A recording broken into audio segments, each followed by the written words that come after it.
छोटी। हाँ दीदी बोलिए। रसोई का काम पूरा हो गया छोटी? नहीं दीदी अभी हुआ कहाँ है, अभी तो उतने सारे खाना भी बनाना है। छोटी ये क्या बोल रही है तुम? दोपहर हो गया अभी तक तुम पूरा खाना नहीं बनाई है। पता है सासू माँ कितना गुस्सा करेंगे। दीदी इतना सारा खाना का तो सासू माँ ने फरमाइश कर दिया, अकेले मैं कितना करूँ? आप भी तो हेल्प नहीं कर रहे हैं दीदी, पता नहीं आप भी क्या करे जा रहे हैं। छोटी मैं क्या सुबह से बैठी हुई हूँ, सुबह से जो उठी हूँ इतना लंबा चौड़ा घर में झाड़ू पोछा सजावट, यहाँ तक कि घर का मंदिर का सजावट साफ सफाई करते करते तो मैं भी थक गई हूँ। अभी तक तो मैं नहाई भी नहीं हूँ, एक चाय का तो कप पी ही नहीं हूँ। इसीलिए तो मैं सासू माँ से तो बोल रही थी दीदी कि पूजा पाठ में बहुत काम हो जाते हैं सासू माँ, एक झाड़ू पोछा वाली को रख लीजिए, ज्यादा दिन के लिए नहीं, सिर्फ पूजा पाठ के समय का ही। लेकिन सासू माँ सुनते कहाँ है। बहू तुम लोग इतना सुबह सुबह हल्ला क्यों कर रही है? और छोटी बहू तुम, खाना तैयारी हुआ? नहीं सासू माँ अभी और बाकी है, मैं बना ही रही हूँ। सुबह से तुमसे अभी तक खाना नहीं बना है? क्या कर रही है तुम सुबह से उठकर? माँ से अपना बातचीत में लगी हुई है कि खाना बन रहा है तुम्हारा? सासू माँ अकेले औरत होकर उतना सारा खाना कैसे बना लेगी दोपहर तक? हम लोग आदमी हैं कि मशीन आपको दिखते हैं? आप बोले नहीं और तुरंत काम होना चालू हो गया। बड़ी बहू तुम्हारा आजकल बहुत मुंह खुलने लगा है, तुम्हें इतनी भी शर्म नहीं है कि तू जो मेरे ऊपर इस तरह से चिल्ला रही है वो छोटी बहू भी तुमसे सीख सीख कर कल का मेरे ऊपर चिल्लाएगी? ये तो आपको सोचना चाहिए था ना सासू माँ, आपसे हम लोगों ने कितने बार बोला कि सासू माँ एक झाड़ू पोछा वाली को रखवा लीजिए, लेकिन नहीं, जो करना है तुम ही लोग को करना है। हम लोग भी इंसान हैं, करते करते तो थक जाती हूँ, अभी तक एक गिलास पानी तक नहीं पी हूँ। तो क्या व्रत खाना पीना खा करके किया जाता है? माना आपकी बात कि खाना पीना उस दिन नहीं खाया जाता है, लेकिन व्रत के दिन इतना तो हम लोगों से काम नहीं ना करवाइए, आखिर हम लोगों का भी शरीर है, थक जाते हैं हम लोग भी। थक जाते हैं, एक हम लोग का समय था कि सुबह से उठ करके रात तक भूखे पेट रहकर पूरे लोगों के लिए खाना बनाती थी, पूरे गली मोहल्ले को बुला बुला करके खाना खिलाती थी। इन लोगों से दोपहर तक खाना नहीं बना है और उल्टा मेरे ऊपर चिल्लाए जा रही है। अभी खाना नहीं बना है तो छोटी के साथ मिलकर तुम भी उसको हेल्प करो और जल्दी खाना बनाने का कोशिश करो। शाम को कुछ औरतें लोग आएगी, मैं जा रही हूँ पास पड़ोस में न्योता देने, ताकि सब लोग आएंगे, माता का अच्छा अच्छा भजन कीर्तन करेंगे। छोटी क्या क्या काम है दो मुझे, मैं भी मिलजुल करके कर देती हूँ। अरे मैं सबको तो बोल दी लेकिन अपनी बेटी को ही नहीं बोली, जरा मैं गुलाबों से भी बात कर लेती हूँ। हेलो नमस्ते माँ। खुश रहो बेटा, कैसी है तुम? मैं तो ठीक हूँ माँ, तुम बताओ तुम कैसी है? भाभीयों लोग का क्या हाल समाचार है? मैं कैसी रहूंगी बेटा, तुम जान ही रही होगी, तुम्हारी भाभियाँ कैसी है जो तुमको तो पता ही होगा, मेरे से क्यों पूछती है बार बार? अच्छा माँ ठीक है, तो बताओ ना फोन क्यों की थी? अरे हाँ बेटा मैं तो भूल ही गई थी। हाँ बेटा सुनो, रात का माँ का जागरण है घर पे, तुम दामाद जी के साथ आ जाना घर पर, ठीक है? पर माँ मेरे यहाँ तो खुद काम बहुत सारा है, मैं कैसे काम करके जल्दी जल्दी आ जाऊँ? अरे बेटा अपनी सास को बोलना काम करने के लिए, वो बैठी बैठी क्या कर रही है? और बता रही थी तुम्हारी ननद भी आई हुई है, तो ननद को भी बोल काम करने के लिए। ससुराल के चलते क्या अपना मायके को छोड़ देगी? मैं कुछ सुनना नहीं चाहती हूँ, बेटी के न रहने पर क्या घर घर रहता है, और वो भी माता का जागरण है, थोड़ा तुम रहेगी नाचेगी गाएगी तो थोड़ा घर में खुशहाली आएगा। मैं कुछ नहीं सुनना चाहती हूँ, अपनी सास को बोल दे मेरी माँ बुलाई है तो बुलाई है। ठीक है माँ, मैं अपनी सास से बोलती हूँ। सासू माँ। हाँ बोलो। छोटी बता रही थी कि आप चाय बनाने के लिए बोल रहे हैं। अच्छा अभी तक चाय नहीं बना है? चाय बनाने के लिए तुम मेरे से पूछने आई है? सासू माँ आप ही तो बोलते हैं कि व्रत के दिन एक घुट पानी भी नहीं पिया जाता है, तो आप चाय क्यों मांग रहे हैं? तुम मेरी बराबरी कर रही है? अरे इतना भी तो दिमाग नहीं है तेरे पास कि तुम में और मेरे उम्र में काफी अंतर है। अब मैं बूढ़ी हो गई हूँ तो मैं कितना भूखे रहूं, वैसे भी बूढ़ी लोग को छूट रहती है खाने पीने के लिए।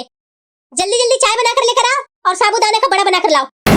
मुझे जवाब देने आई है, फिर रहने का यहाँ पर प्रवचन सुनाने आई है मुझे।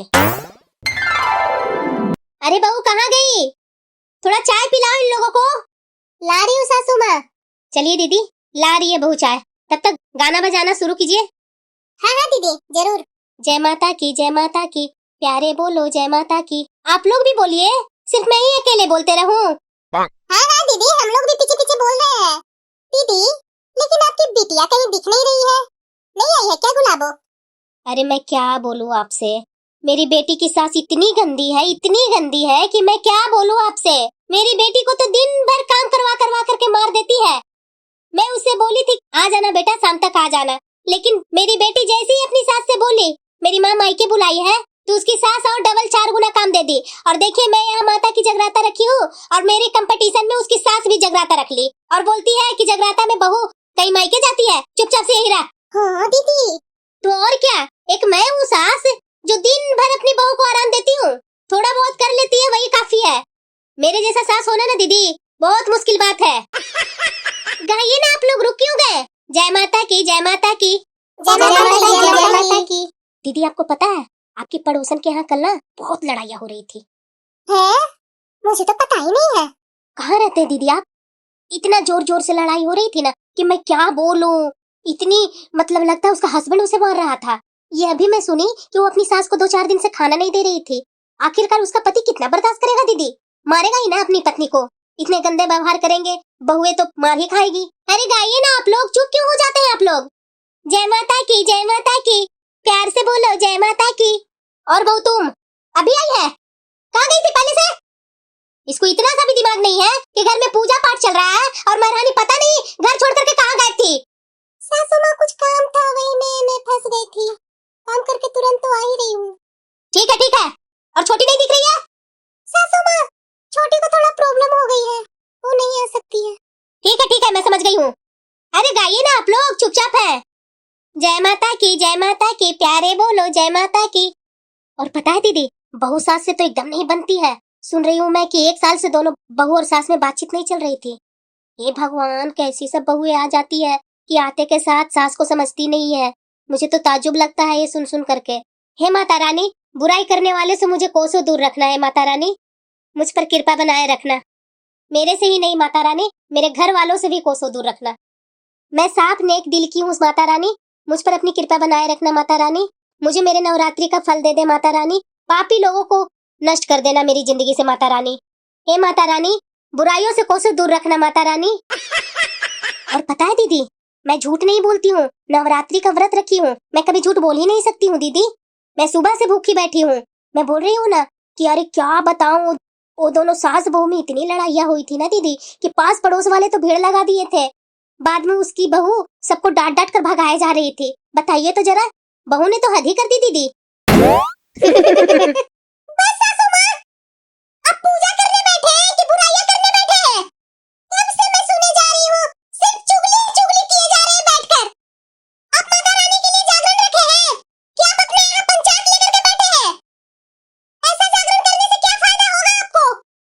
हाँ बहू तो सही बोल रही है। ये बहू तो मेरी इज्जत ही ले ली। अब मैं इन लोगों को सामने कैसे बोलूं, कैसे बहू को डांटूं? जब से मैं बैठी हूँ उसकी बहू एक ही, उसकी सास एक ही।